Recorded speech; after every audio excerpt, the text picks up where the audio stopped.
جب یہاں سے جاتے ہیں تو ہزاروں کی آنکھوں میں آنسو چھوڑ کر جاتے ہیں، ہزاروں کی دلوں کی دھڑکن بن کر کے جاتے ہیں۔ ان کے جنازے جب جاتے ہیں تو اللہ کے ملائکہ بھی، فرشتے بھی ان کے جنازے کو اٹھانے کے لیے زمین پر آتے ہیں۔ یہ کون لوگ ہیں؟ جو اپنے سینوں میں عشق مصطفیٰ کی شمع روشن کیے ہوئے تھے، جینا چاہتے تو مصطفیٰ کے لیے، مرنا چاہتے تو مصطفیٰ کے لیے۔ فاضل بریلوی نے کیا خوب کہا، لحد میں عشق رخ شہ کا داغ لے کے چلے، اندھیری رات سنی تھی چراغ لے کے چلے۔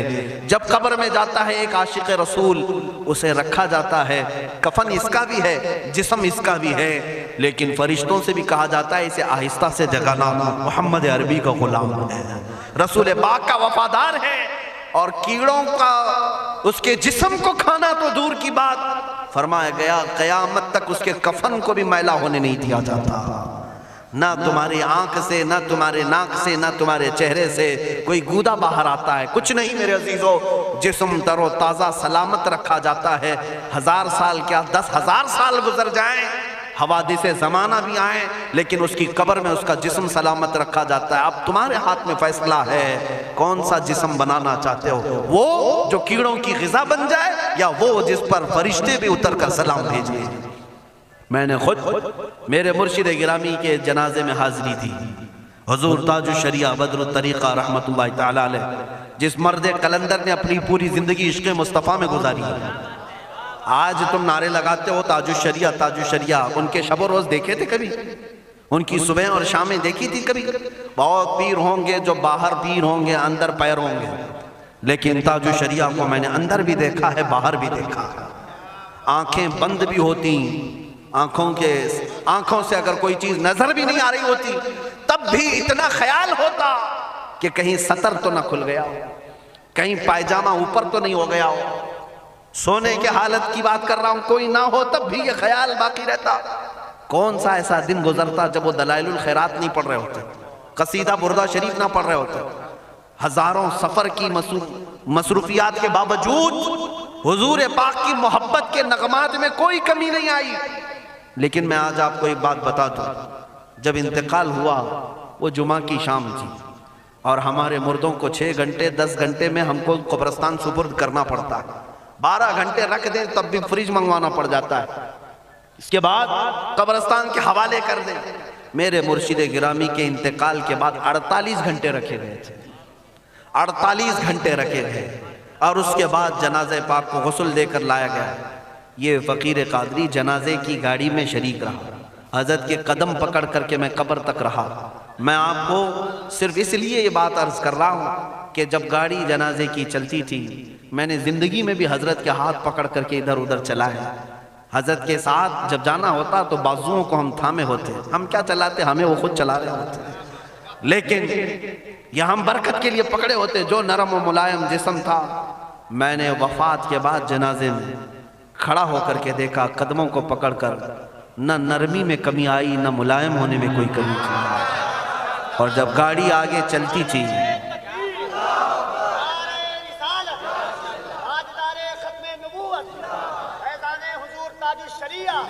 جب آپ گاڑی جنازہ جس پر رکھا ہوا تھا چلتی تھی، تو میرے عزیزوں زندگی میں جس طرح جسم نرم ملائم تھا، میں نے دیکھا کہ گاڑی جب اس کے دھڑکے ہوتے تھے ادھر ادھر، تو پیٹ مبارک اور سینے مبارک ویسے ہی ہلتا تھا جیسے کسی زندے کا ہلتا۔ ہاتھ پر انگلی رکھیں تو خون سرک جائے اور پھر اپنی جگہ پر آ جائے۔ یہ کوئی مبالغے کی بات نہیں کر رہا ہوں، یہ آنکھوں سے دیکھی ہوئی چیز ہے۔ اور قبر انور میں رکھنے کے بعد جب ان کے صاحبزادے اور داماد نکل کر کے آئے تو تھوڑی دیر کے بعد ہم نے دیکھا کہ چہرہ خود بخود قبلے کی طرف تھا۔ ہم اپنے مردوں کو رکھواتے ہیں، لیکن اس عاشق رسول نے اپنا چہرہ پہلے سے قبلے کی طرف کر لیا۔ یہ کرامات کہیں یا زندگی کی حقیقت کہیں، حقیقی بات تو یہ ہے جو مصطفیٰ کی یاد میں جاتا ہے۔ اس نے کیا ہی خوب کہا شاعر کہ میرے جنازے پہ رونے والوں فریب میں ہو بغور دیکھو، میرے جنازے پہ رونے والوں فریب میں ہو بغور دیکھو، مرا نہیں ہو غم نبی میں لباس ہستی بدل گیا۔ ہاں، مرا نہیں ہو غم نبی میں لباس ہستی بدل گیا ہوں۔ ان عاشقوں کا حال یہی ہوتا ہے کہ یہ مر بھی جاتے ہیں، انتقال کر بھی جاتے ہیں، تو بس لباس بدلتا ہے لیکن زندگی پہلے سے اور بلند ہوتی ہے۔ عزیزان گرامی، تمہیں اسی بات پر میں لانا چاہتا ہوں، کون سی زندگی گزارنا چاہو گے؟ کون سی زندگی؟ یا عیاشوں کی، یا نچنیوں کی، یا مجرا کرنے والوں کی، ان ظالموں کی جو جہنم کی طرف تمہیں لے جانے کے لیے تیار بیٹھے ہیں؟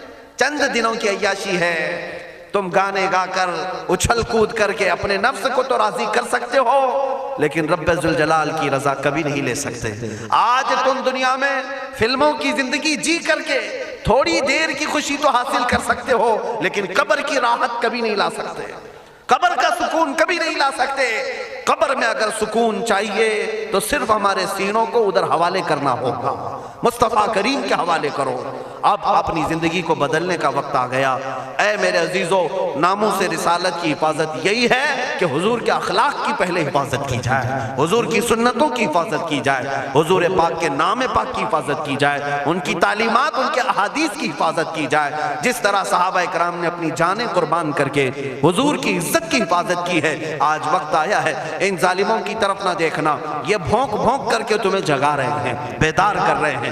میں جواب دیتا رہوں گا انشاءاللہ، لیکن ساتھ میں ان حادثات کو اپنے لیے ایک الگ انداز سے دیکھتا ہوں۔ اگر کوئی کتا کوفے میں بیٹھ کر بھونکتا ہے اور میرے نبی پاک کی عظمت پر حملے کرتا ہے تو درد تو ہوتا ہے، لیکن ساتھ میں عقیدہ بھی تو ہمارا یہ ہے، رہے گا یوں ہی ان کا چرچا رہے گا، رہے گا یوں ہی ان کا چرچا رہے گا، پڑے خاک ہو جائیں جل جانے والے۔